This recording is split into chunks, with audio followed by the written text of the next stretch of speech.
आज आपको साइट पे कन्फाइन स्पेस एक्टिविटी होने वाला है, तो आपको लेके चलता हूँ और क्या क्या चेक करना है।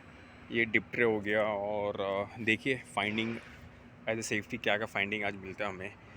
तो दोस्तों आप देख रहे हैं ये सेफ्टी बेल्ट है।